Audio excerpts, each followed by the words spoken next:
What is this production? Oh!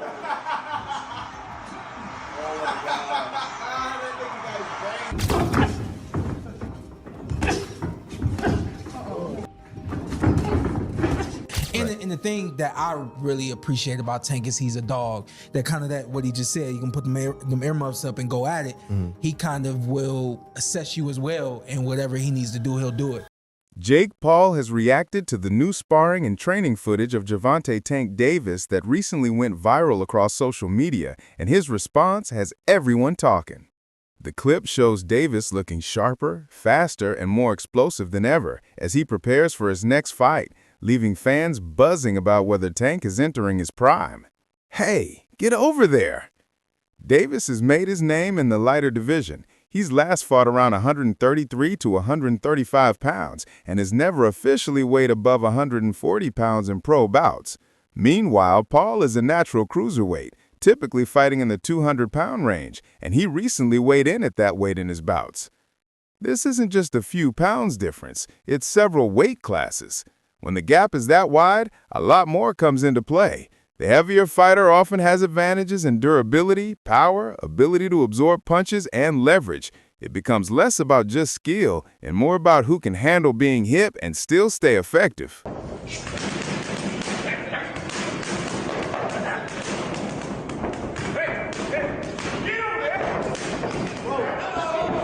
Carmel Mutton recently looked back on a sparring session he had with Davis when he was just 15 or 16. He admitted he was nervous at first, but said the session quickly turned into a chess match. Not all power, but timing, speed, and counterwork. Mutton said Davis never went full force trying to knock him out. Instead, they traded angles and rhythm in a strategic exchange. According to him, Davis's strength was noticeable. But in terms of pure skill and quickness, they were back and forth. Mutton called the experience fun, challenging, and a significant learning moment in his development as a fighter. Something else that's unfortunate is the idea that Jake Paul might actually fight Gervonta Tank Davis. This can't be real. When it came up a couple of months ago, I was like, you know what? I'm not even going to cover this because there's no way it's real. There's no way they're really going to do that because it makes no sense. Why would you do that for him? Outside of it, like, okay, you can look at it like an exhibition, which it will be, and we'll take a look at some of the rule set for it. But Gervonta Davis is one of, if not the best, biggest names at 135 pounds, and is an active in his prime fighter. I don't want to hear the similar to Floyd and Logan thing, because at that point, Floyd was retired. Floyd had done all he needed to do in the sport. Tank is still in his prime, still has multiple high-level opponents that he needs to fight. And you can say, oh, you know, the Jake would be a one-off. Side quest. That's fine, but that just tells me that Tank doesn't care about being a high-level champion in the sport. Sean Porter defended Davis's decision to step into an exhibition with Jake Paul, arguing that critics miss the bigger picture. For Porter, the fight is less about proving greatness in the ring and more about securing financial stability for Davis and his family. Because it is an exhibition, the risks are limited by agreed-upon rules and safety measures, and the main goal is entertainment. Porter emphasizes that fighters often face short careers and must take opportunities that provide both exposure and financial reward. From this perspective, Tank Davis accepting such a fight is not selling out, but rather protecting his future while giving fans a show. Porter's words highlight the balance between purists who want legacy and fighters who must think of their lives beyond the sport. What was it like when you sparred him? I know you sparred Tank early on. Yeah. What was that experience like replay that experience for me, like you coming out of it. What was your thought? Yeah, I was nervous at first. I think I was 15 at the time we sparred, so he wasn't really like trying to knock me out or nothing like that, but we was going like, he was using the speed on me. Like we was both like going speed for speed, and it was great. It was like a chess match. Did you understand in that moment like why he is who he is? Yeah, I seen why he's able to beat these guys. Then I also seen why I'm so like, I got all this hype around me too. In contrast, many believe that despite all the hype, this disparity makes the fight more a spectacle than a truly competitive or fair boxing match. Even promoters seem to be acknowledging this. Special safety rules like a catch weight of 195 pounds, use of larger gloves, and treating the match as an exhibition are being used precisely because of those dangers. For them, the fight is less about weight and more about the fact that Gervonta has fought elite champions. While Jake's resume is built on limited experience, they picture Davis darting in, landing clean punches, and making Jake look clumsy despite the size gap. They're trying to make it safer and, all those sorts of things, but there's still this pureness to boxing that really doesn't exist in sports anymore, but it's still there with boxing. I think that's why people have such a problem with this kind of move from Tank Davis. Is it more the heart? How do you guys feel being boxers? Man, like once you hear the numbers, I'm like, they're talking, like I don't know the official one, they're talking about like 100 mil. Oh, damn. Like, they're talking about these insane numbers. Like I'm gonna be like, don't take that. I'm not gonna tell another man not to take that type of check, especially for something like that. It's not on your official record. It's an exhibition. I'm not gonna lie here and act like I'm not gonna say yes to 100 million or something like that. But I do see exactly what you're saying about the essence of boxing. I wish they would kind of separate a little more because exhibitions have always been a thing. There's always been an argument. Right. But they're just selling it like a real fight almost. Right. So I think that maybe if we could create a better like distinction, more of a difference. Right. There might be less hate on it, but at the end of the day, man, I'm not gonna tell Tank not to take that fight. And I said this last year. I said create a influencer title. And let those guys fight over there in the influencer world. They can live the world and the life of I'm a world champion without having to do something like this. Now, the issue for this that I have is you have a legitimate 135-pound champion fighter getting in the ring with a 190-pound guy, whatever it is that Jake Paul is at. So now we already let's really answer this thing. Chael Sonnen recently criticized Jake Paul's decision to shift focus from Anthony Joshua to a fight with Gervonta Tank Davis, calling it a letdown from what had been promised. Sonnen argued that unlike Paul, Tank isn't naturally gifted at selling fights or building hype. He lets his fists do the talking inside the ring, but he lacks the promotional instincts that Paul has cultivated over time. While Sonnen acknowledges Tank's undeniable skill and credibility as a fighter, he believes that without Paul's ability to generate narrative and media attention, the event just wouldn't gain the same traction. In Sonnen's view, the match's appeal depends heavily on Paul's promotional machine rather than just the clash of two fighters. Comment about it. My question is, what's the rules, and like, are they gonna actually try and knock each other out? Because it's gonna be a glorified sparring match. I'm not watching, dude. I don't give a fuck. Jake's gonna have a hard time hitting him. Yeah, big time. Gervonta's so fast and skilled. Gervonta's gonna eat his. I thought guts. Jake was gonna fight Anthony Joshua. That seemed. No, that was actually getting. That is sounded the more craziest interesting. idea I've ever heard. Jake Paul trying to fight Anthony Joshua is, crazy. Not a sanctioned professional bout. This means the fight will not count towards either fighter's professional records. So it's still being finalized. Yeah, I don't like that. I don't like that. What is so behind the scenes? You think there are things like, hey, we don't punch each other in the jaw. Yep. Or don't go. We can punch in the face, but don't go for broke. Like, don't knock me out. Really? Yeah. It's an exhibition. That's so not they very can get away interesting with to it. me. No. Until I find the rule sets, but when I hear exhibition, I'm like, okay. Jake is bodied up, man. He's big. Yeah. Probably has 100 pounds on Gervonta. Maybe. I'd say Gervonta probably walks at 150. Oh, he's so small. He's so small. I mean, he's really small. Bring up Gervonta Davis next to Floyd Mayweather, because I've seen Floyd in person, and he's tiny. You've seen Floyd in person. I've worked with Gervonta and Floyd. Tiny. Well, Floyd dude. likely has shoes on there. Oh, dude, he's so small. He's tiny, guys. Yeah. I mean, he's so small. Wow. Great fighter. Meanwhile, Davis's view of Jake Paul has clearly evolved. At first, Davis dismissed Paul as no more than a loud, attention-seeking spectacle, publicly scoffing at Paul's claims and treating him like a clown in the boxing world. As Paul began to take training more seriously and gain legitimacy, Davis slowly shifted. He has since acknowledged Paul's work ethic, mental toughness, and commitment in the gym. While he still doesn't consider Paul top-tier boxing material, Davis more recently has appeared open to the idea of a fight with him, influenced by Paul's drawing power and public profile. The exact opposite of Anthony Joshua versus Jake Paul for 2. So the fight that was being dangled and rumored in front of us, the exact opposite has happened. The opposite of fighting Anthony Joshua is not fighting nobody. The opposite of fighting Anthony Joshua is fighting Tank Davis. Okay. So there's one big glaring issue for me. It's just your partner being Tank Davis.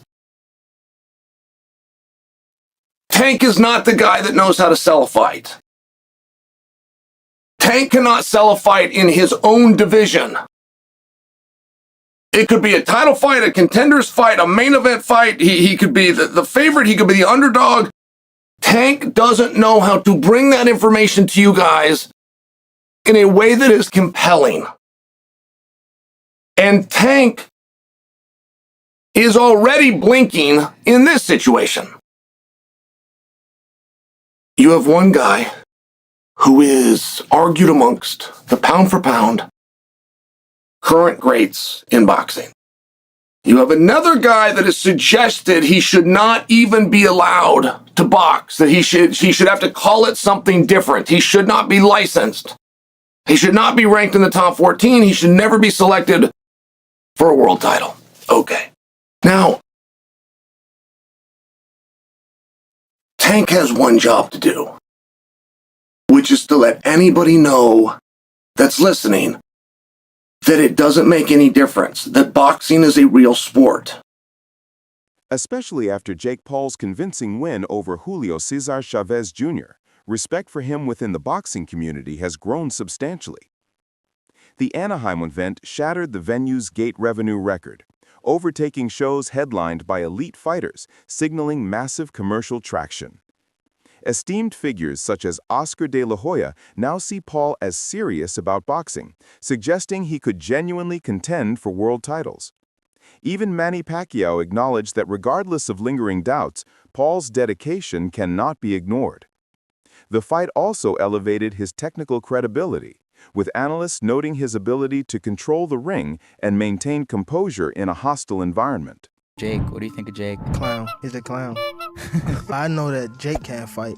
He can't fight. So would you look at it as a joke if your team was like, yo, we want you to fight Jake Paul? Would you be like, yeah, on, man? I laugh at him. You want me to fight him? At first, I didn't like how Jake Paul was coming because of how he was making it look. But now that I see that, I feel as though he's still a clown because that's his personality. I'm starting to respect it because he's not doing it like for the hype. He was really like trying to be a boxer. I think that he's decent. Yeah. Like he's good. I mean, he's not good, but he's going that way. Is he better than you thought he'd be? Yeah. Gotta be mentally tough to be in a box. So that's why I don't take that away from some fighters or some people that want to jump into the sport. So just show how tough you are. That's how it should be. Jake Paul has officially announced that his second chapter in boxing is just beginning, and this time he's targeting real boxers across the division. After defeating Andre August, Paul stated he's shifting away from crossover or MMA opponents and is now focused on the traditional boxing route, aiming squarely at legitimate pro fighters. He doubled down in a CNN interview, declaring that he plans to fight everybody, particularly the biggest, toughest challenges, where he's an underdog and can prove himself in the ring. That resolve extends on his public platforms and interviews. Paul wants to move past spectacle and truly build a boxing legacy, taking on credible opponents to show he belongs in the sport's upper level. Canelo Alvarez fought Julio Cesar Chavez Jr. We promoted that fight many years ago. Didn't knock him out, couldn't hurt him. So imagine if Jake Paul can hurt or even wobble Chavez Jr. It's something that Canelo didn't do or couldn't do. So Jake Paul, Julio Cesar Chavez Jr., it's a real fight. Yeah. Look, people keep talking about Jake Paul, well, he's not a real fighter, this and that. Well, he's fighting a real fighter now in Julio Cesar Chavez Jr. It's going to be a good test for both guys. Obviously, Jake Paul, he's a masterclass promoter in what he does. He's been doing some great things. I mean, Mike Tyson, 60 million people, fighting Julio Cesar Chavez Jr., who, when he trains, when he gets in shape, when he's focused, he will be dangerous for anybody. Look, Canelo Alvarez fought Julio Cesar Chavez Jr. We promoted that fight many years ago. Didn't knock him out, couldn't hurt him.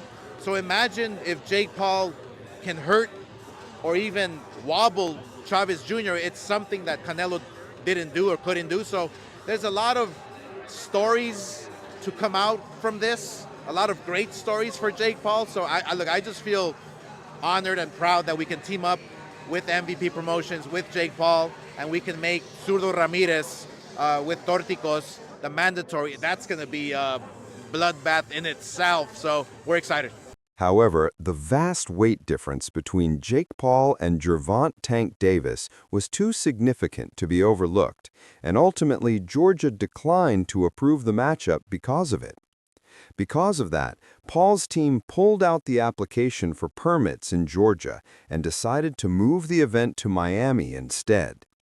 This kind of change shows how complicated it is to set up big exhibition fights. Local regulators look at safety, fairness, and risk, not just money. For Davis, being rejected in Georgia highlights how much skepticism still surrounds him. And for Paul, shifting to Miami fits his style, making headlines and keeping the drama going. The move changes how fans will feel about the event, reshapes logistics, and shows how delicate the business side of boxing can be. So everybody's been calling you out, Daniel Dubois, Ryan Garcia, all these people. Who's the most enticing to you? Oh no, I want to fight them all, to be honest. I just need the time. So I probably will literally fight all of them. So they're all enticing to me. Critics argue that Jake Paul's rise in boxing has been built not just on promotion, but on a kind of disrespect toward fighters of past generations. They claim that by pulling retired legends into the ring with promises of big paydays, he undermines the integrity of the sport. Even icons like Mike Tyson have been tempted back after years away, which excites fans but also raises real safety concerns. There's no way in hell this fight was ever going to happen. And the fact that y'all believed it, I don't know, you're stupid. So Rick Thompson, chairman of the Georgia Athletic Commission, told USA Today Sports that Paul's promotion company withdrew its request for permits and a rule waiver, citing the 65-pound weight difference between the fighters. The Rick Thompson guy straight up said they've been promoting something they should not have been. Come on, guys, use your brains. Y'all boxing fans, you understand this. This fight was never going to happen. This is the article from USA Today. It says the status of the proposed fight between Jake Paul and Gervonta Davis under scrutiny because of the weight discrepancy between the two fighters. Rick Thompson is coming out and saying this stuff because he said he believes it's in the public's best interest to know that they've been promoting something they should not have been. Communications director for the Office of the Secretary of State told USA Today Sports the event will not be happening. But funny enough, tickets are still available. You could still purchase them online, and the fight is still listed on the State Farm Arena event. In the end, the Jake Paul versus Gervonta Davis spectacle underscores just how blurred the line between sport and entertainment has become. What some see as a mismatch, others view as a high-stakes business move, one that gives both men exposure, big paydays, and fresh platforms. The weight gap, shifting venues, promotional power plays, and debates over legitimacy will always swirl around this bout.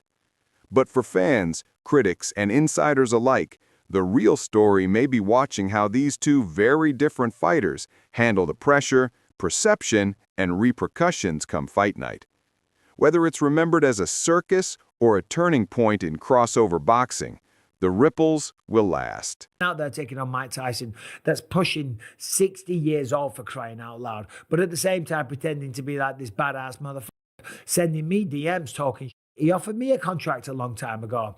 And I was like, what are you doing? I'm a retired fighter and I've got one eye. Why would I want to fight you? I wouldn't lower myself to doing that. I know a lot of people do that. They do lower themselves, if you want to say that. because of the payday, because Jake Paul is a big name. He is a social media sensation. He's a YouTube star. And now, of course, in the world of boxing, he's one of boxing's biggest stars because he puts on these spectacles like Paul versus Tyson, like Nate Diaz, because these are the fighters, these are the names that attract the eyes. Jake Paul is the B-side to almost every single one of his fights. When he fought Nate Diaz, people were tuning in for Nate Diaz. His last fight, against Cesar Chavez Jr. Apparently no one watched that fight. Apparently the pay-per-views were ridiculously low. So this one's going back to Netflix on November 14th, and it's an exhibition bout. Of course, it's an exhibition bout because no athletic commission in their right mind will sanction this fight. There's just no way you can make this a legitimate fight because of the size advantage. Typically, this would be very, very dangerous and someone could get really hurt. If Jake Paul was to swing as hard as he could and connect and wobble him and hit him many, many times and not knock him out with the bigger gloves and the concussion possibilities and the brain rattling around inside the head and Jake Paul just teeing off at him as hard as he could, it's dangerous. That's why fights like this can't get sanctioned. That's why this is a exhibition bout and not a real matchup. Now listen, they're both going to get paid tremendously. They're going to make a ton of money and a lot of people are going to tune in and watch it on Netflix. Fair play. Optically, visually, seeing that go viral, and I mean go viral, and Jake Paul will never hear the end of it. Help you up. We're going to help you up. We're going to see about it. Help you up. We're going to see. Because Gervonta Tank Davis is not only a real boxer, he's a real boy. He's 5'5". He's a lightweight. Skills pay the bills. Let him knock out Jake Paul, give him Bambi legs, or knock him down. Gervonta Tank Davis, that moment, will go viral, and he will be a far bigger, well-known boxer than he is today, and he will also be a hero. And that's the Black Two Sugars. That you guys don't want to admit it. Don't bull jive. Think about it.